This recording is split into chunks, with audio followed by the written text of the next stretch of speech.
રાજકોટ જિલ્લાના ધોરાજીમાં વિવિધ વિસ્તારોમાં ખાડા ખબડા રખડતા ઢોરની નગરી ધોરાજીમાં આપનું હાર્દિક સ્વાગત છે તેવા લખાણ કરેલ બેનરો લગાડવામાં આવ્યા.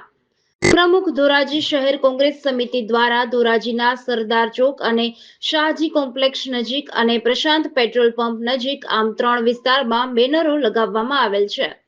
ધોરાજીના વિવિધ વિસ્તારોમાં ખાડાઓ બિસ્માર રસ્તાઓનું સામ્રાજ્ય ખડકાયેલ હોય, શહેરના વિવિધ વિસ્તારમાં રખડતા ઢોરનો ત્રાસ હોય તેમજ પ્રમુખ ધોરાજી શહેર કોંગ્રેસ સમિતિએ તેને લઈને અનેક વખત રજૂઆત કરી છે અને કાર્યક્રમો પણ કરેલા છે, પણ તંત્રને કોઈ પણ પ્રકારની અસર થઈ નથી, જેથી આજરોજ પ્રમુખ ધોરાજી શહેર કોંગ્રેસ સમિતિ દ્વારા ધોરાજીના વિવિધ વિસ્તારમાં તંત્રને જગાડવા માટે બેનરો લગાડવામાં આવેલ છે.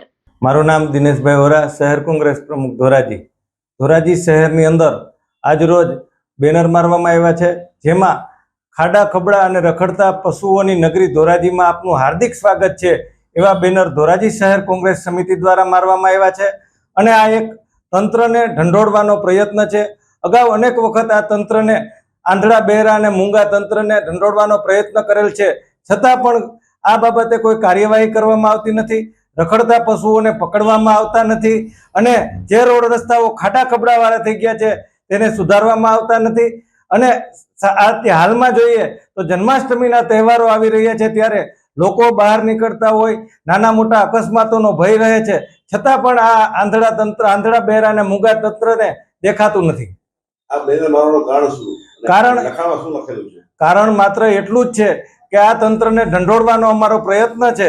ચૂંટાયેલા પ્રતિનિધિ ધારાસભ્યશ્રી અને સંસદ સભ્યશ્રી તંત્રને કહેતા નથી અથવા તો તંત્ર એનું સાંભળતું નથી તેવું અમને લાગી રહ્યું છે. અને બેનરની અંદર અમે ઉલ્લેખ કર્યો છે કે ખાડા ખબડા અને રખડતા પશુઓની નગરી ધોરાજીમાં આપનું હાર્દિક સ્વાગત છે. જીડીસી ન્યૂઝ સાથે વિપુલ ધામેચા, ધોરાજી.